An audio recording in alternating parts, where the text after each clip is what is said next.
Perhaps, if we can wrap our heads around the idea of two-headed gods, such creative intrusions into the sacred can make their way back into our hearts, our culture, and our shamanic practices.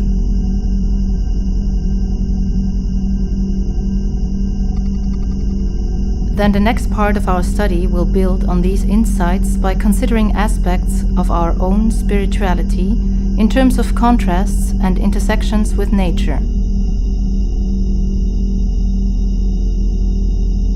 Then the next part of our study allows us to reconsider how we think about memory outside of such substrates as words, language, and data.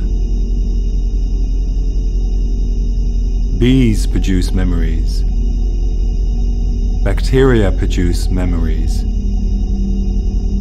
Trees produce memories. Memories produce similarities. Similarities produce actions. Actions produce continuity. Continuities produce projections. Projections produce reality. Realities produce utopias. Utopias produce nightmares. Nightmares produce dystopias. Dystopias produce simulacra. Simulacra produce fantasies. Fantasies produce wishes. Wishes fulfill. Fantasies fulfill. Realities satisfy. Phantasms satisfy. Continuities satisfy.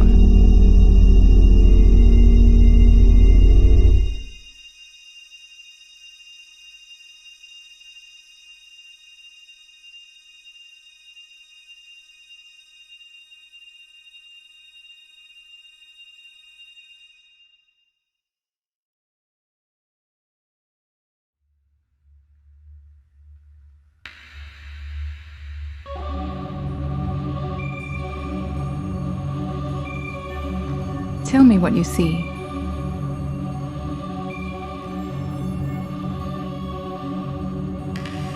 I see here a map, number 3.21, showing the changes in physical characteristics of European ecosystems as caused by climate change. Changes in an ecosystem's physical characteristics are reported under 4 different types: physical descriptors, observed characteristics, projected characteristics, and future potentials.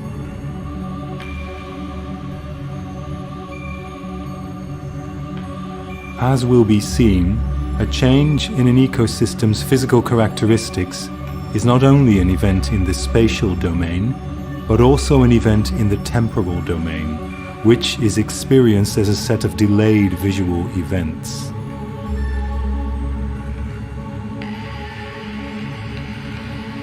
The term event here can designate any kind of spatial or temporal occurrence, including changes in context and adaptation to changing circumstances.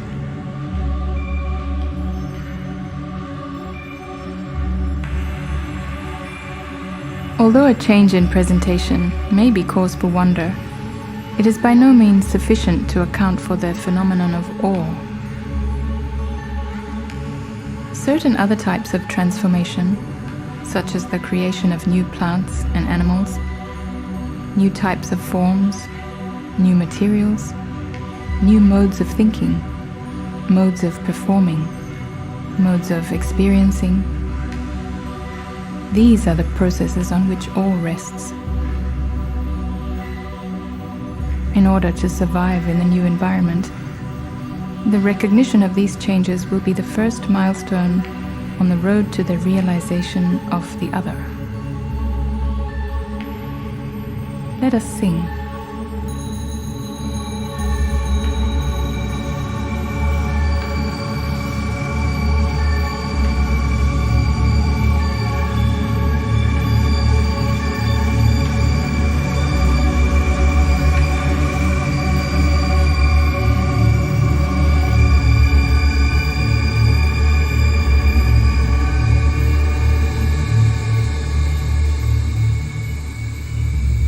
Indeed, such realizations require sustained and concerted policy efforts at all levels of government, involving multidisciplinary teams of researchers and dedicated partnerships among local and indigenous stakeholders.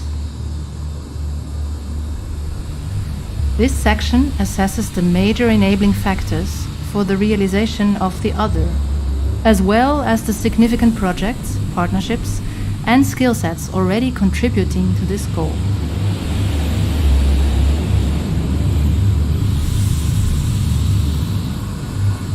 One of the main problems is that the other is conceived in terms of difference, which creates rigid boundaries that prevent a true assessment of the other's losses and gains from a common perspective.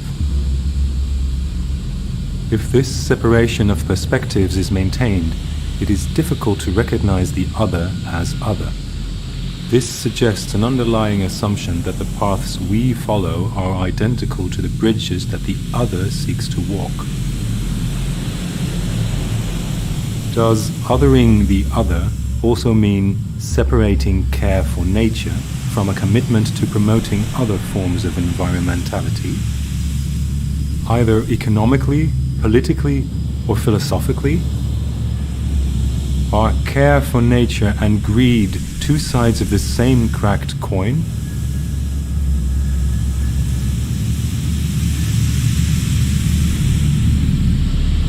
But this splitting of roles is only one means by which people control the other. It's murky, isn't it? All sorts of things happening at once, everywhere at once. New plagues, famine, war, earthquakes, new forms of cancer, more aggressive ants, dengue, leprosy, cholera, smallpox, yellow fever, insane loggers, thieves, vagabonds, politicians, poets, pilgrims, beggars, travelers, eyeless, blind, insane emperors, blind, blind, blind, blind, blind.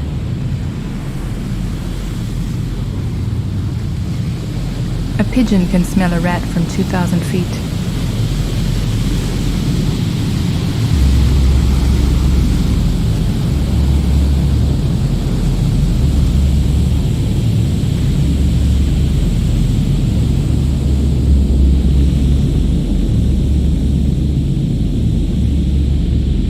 The list goes on. Everything is everywhere. So, the other is not some abstraction unrelated to personal responsibility and choices. It is embodied in everything that you do. In your place at home, in the factories, in the streets, in the farms, in your food, in the oceans, in the land, in the forests, in the trees. We are now living through the Anthropocene, the point at which human activities can be reliably labeled as contributing to the rise in global average temperature. A rat crawls on all fours because it needs stability.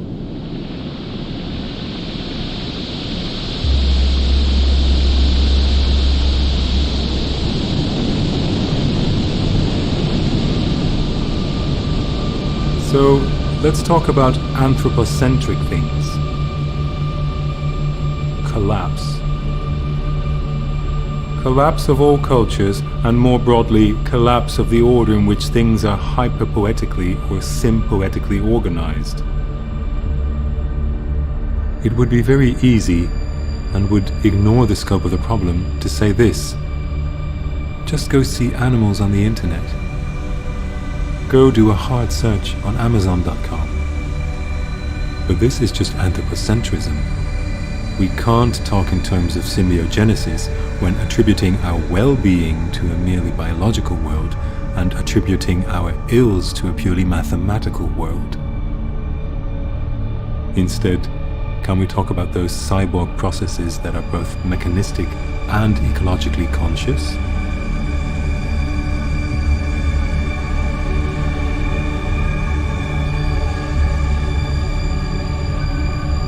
As I said earlier, the ideas of strictly mathematical or organic structures in the world are illusory. So it must be our objective to make society eclectically organized. Sensu eclectica, as they called it, so that we may preserve the capacity for action, for initiative, for creativity. Can we imagine a complex system as if it were a cell, a molecule, a leaf? Or imagine a society as if it were a web that can't be cut, a web that cannot be undone? Symbiogenesis, he says. Well, I will have to look it up. Tell me what you see? Actually, I don't know what it is.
Where are we?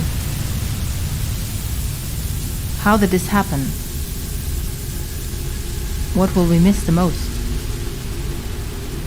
These are questions that define how we think about and experience the world. But they are also core questions when thinking about disaster and adaptation.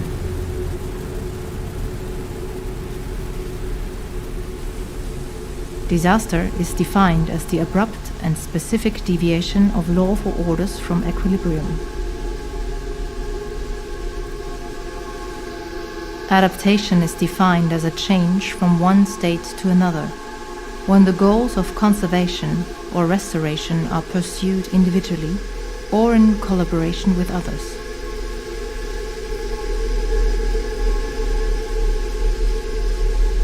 A vast body of evidence points to anthropogenic climate change as the dominant cause of global disasters. High confidence. The current literature does not suggest that human behavior will change substantially enough to influence future climate change. High confidence. Maladaptive responses will increase the risk of climate extremes becoming normalized. Very high confidence. Increasing climate change poses significant risks to human security in a world in which poverty and inequalities continue to grow in many countries and regions. Very high risk. As many people around the world face flood events, catastrophic food and water shortages, political instability, and other crises as a result of climate change, poverty and inequality are likely to increase. Very high risk. The associated economic costs will be enormous. Very high confidence.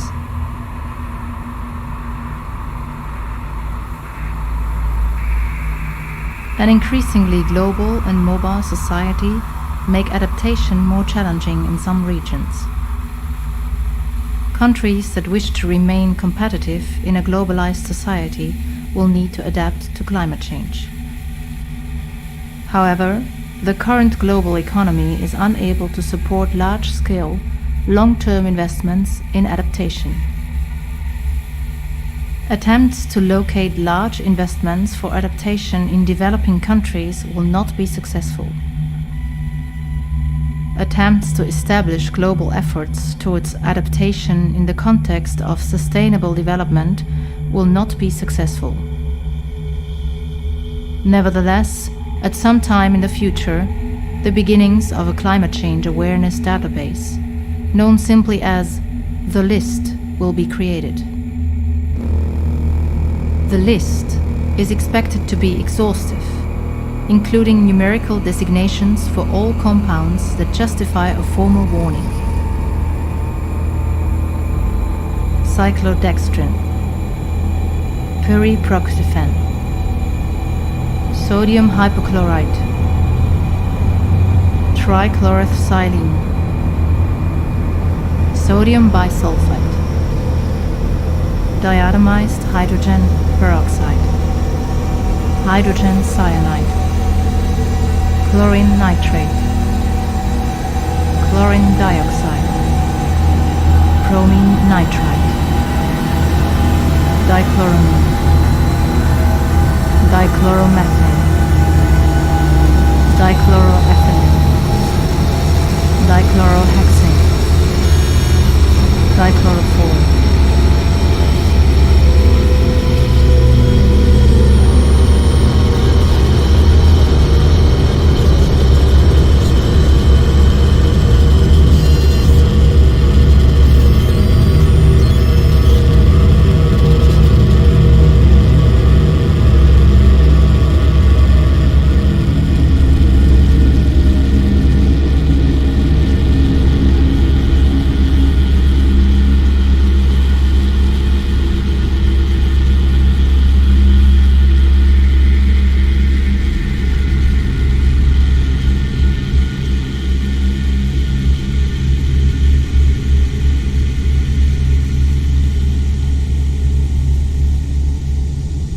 Where are we?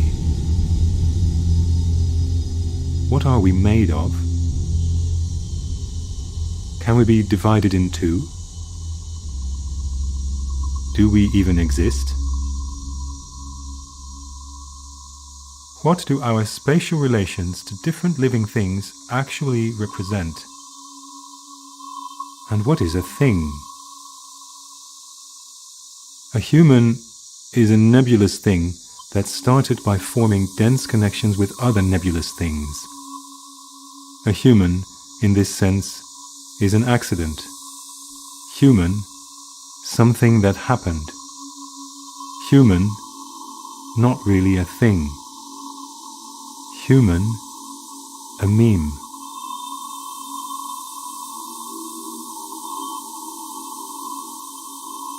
A human is a bundle of genetic material that started with some peculiar non-human DNA.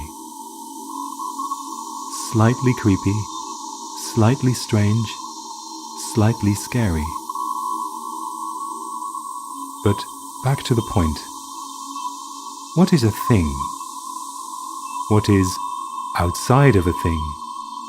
What is the outside of a thing? That depends entirely on what you're talking about. What is outside depends entirely on what your thing is.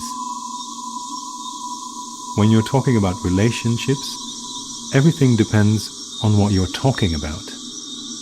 Nothing depends on what I'm talking about. Nothing. Seriously? Literally, nothing depends on what I'm talking about. I'm talking about nothing. We've got nothing. So, we're fucked. And that's the problem. The end of nature.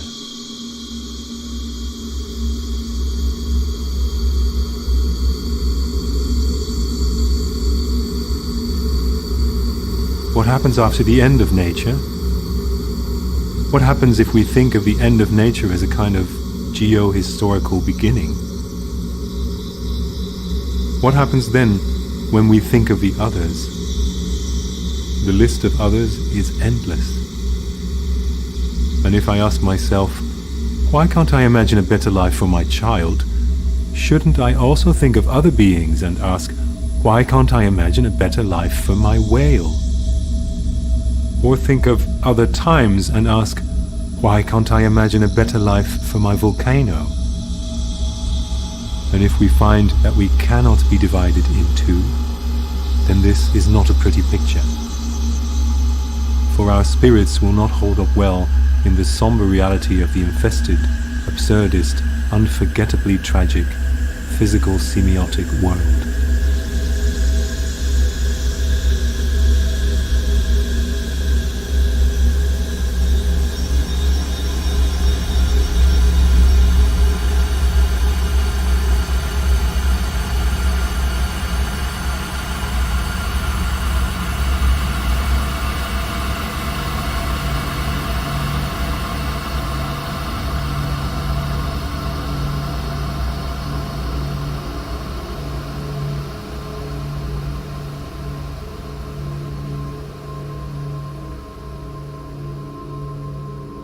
Where are we?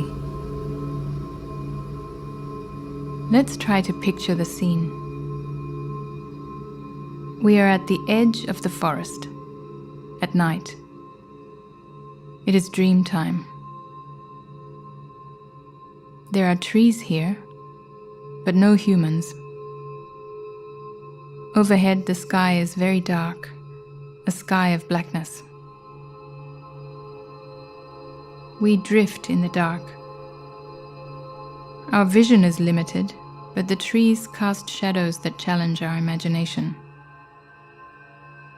We see an animal-shaped object and remember that animal-shaped images and perceptions occur to us all the time. What is unique about this one is that it is a human being in the form of a tree. The image is dim, but its strength grows with each vision. It is a likeness, a perfect image, a continuum, an inversion. The image is absolute. It is true, even to the most imperceptible aspect of reality. What a change vision has given me. I have only just begun to perceive.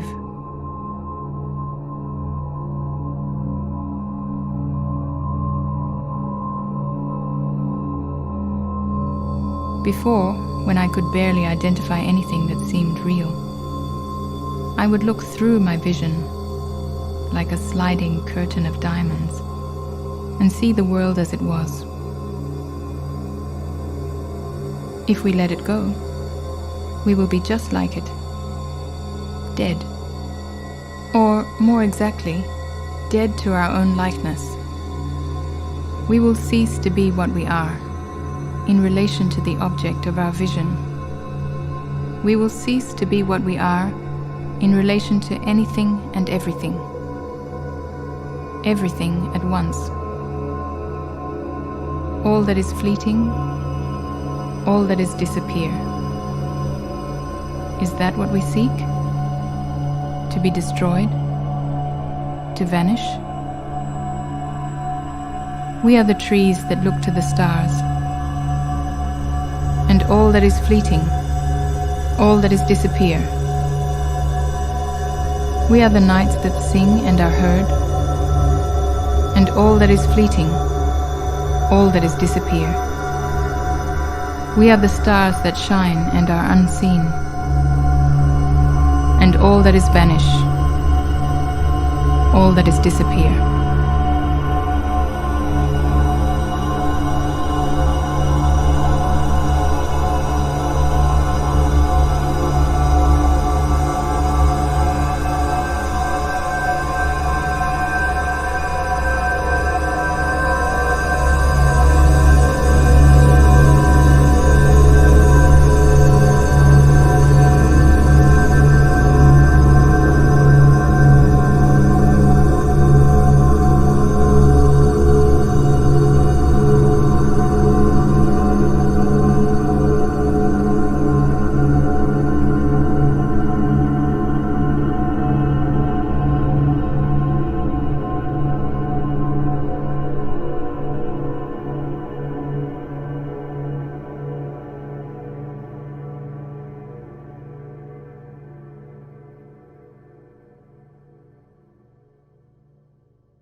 Mistä sinä haaveilet?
Kaikki olisi voinut olla toisin.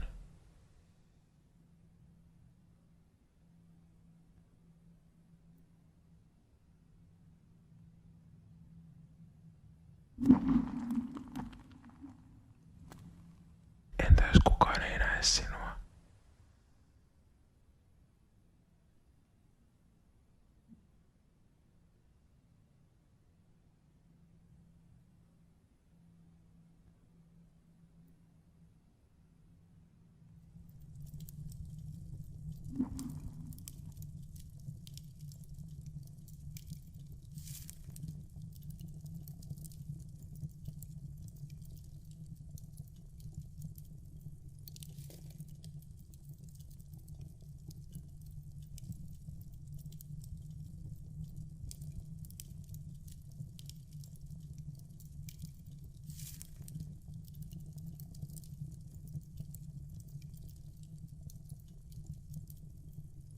Täällä on kamalan pimeää.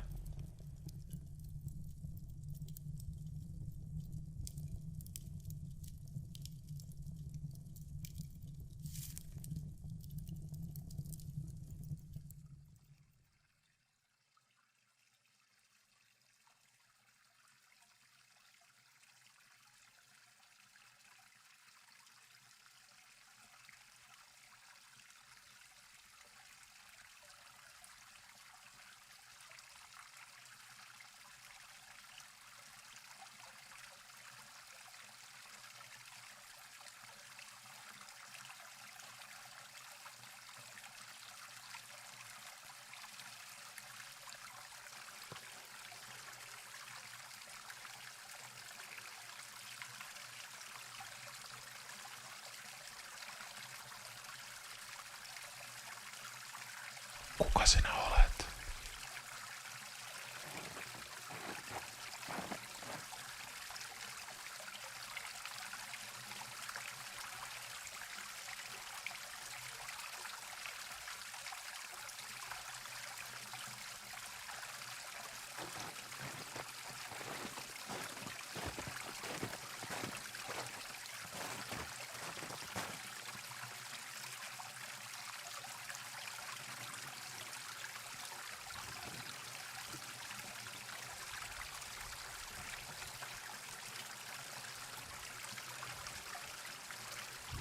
Kuule, et saa maata siinä.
Thank you.